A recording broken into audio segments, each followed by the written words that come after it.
Lorsqu'on s'intéresse à un village, on peut commencer par rechercher les représentations que l'on en a, s'il en existe. S'il est quasi certain de pouvoir mettre la main sur un plan cadastral de la première moitié du XIXe siècle, plan dit napoléonien, il est beaucoup plus rare de trouver des représentations figurées des villages comme celles laissées par le marquis de Lencel pour la Provence.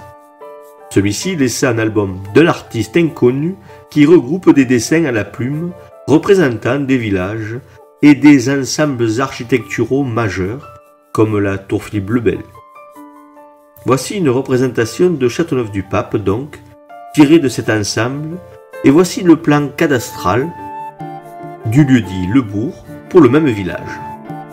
Si ces deux représentations ne sont pas contemporaines, elles se composent de nombreux éléments présents aux deux dates, comme par exemple le château que l'on voit ici se déployer tel qu'il apparaissait à l'époque de sa réalisation. Mais la date de la réalisation du dessin est-elle connue? Eh bien non, mais elle paraît être antérieure au cadastre napoléonien.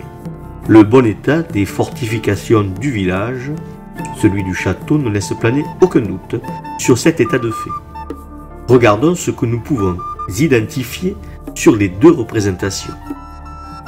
Il y a d'abord le corps de garde, ici, qui permettait l'entrée et la sortie des remparts. Il se situe où convergent les rues actuelles du Baron-le-Roi et le chemin de la Calade. Ce dernier chemin a sans doute été la voie principale pour arriver au village en venant du sud.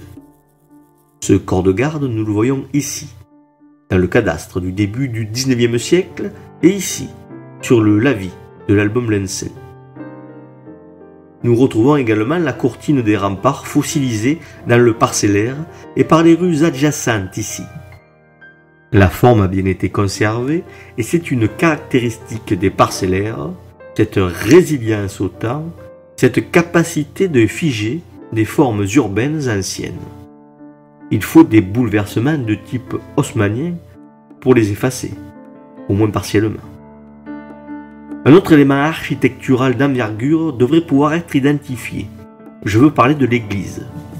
S'il n'y a aucun problème à partir du plan cadastral, cela peut être moins facile sur le dessin à la plume. Aucun clocher n'apparaît sur le dessin, même si l'on voit une vaste bâtisse en lieu et place de l'église actuelle.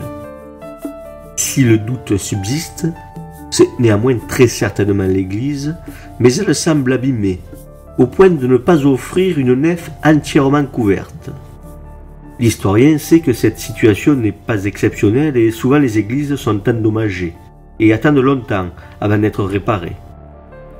Mais ici, l'absence de clocher, la nef en partie découverte pourrait nous donner des indications quant à la date de réalisation du dessin.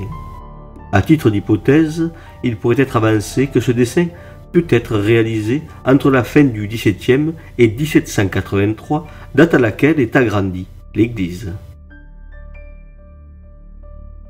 Sachant qu'elle aura été agrandie à deux reprises, c'est-à-dire en 1783, comme je viens de le dire, et au milieu du XIXe siècle, l'hypothèse d'une église massive mais à courte nef, telle qu'on peut la voir ici, paraît crédible.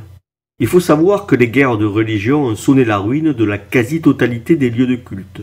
Nombre de villages ne réhabiliteront complètement leur église qu'au cours du XVIIe, voire au XVIIIe siècle.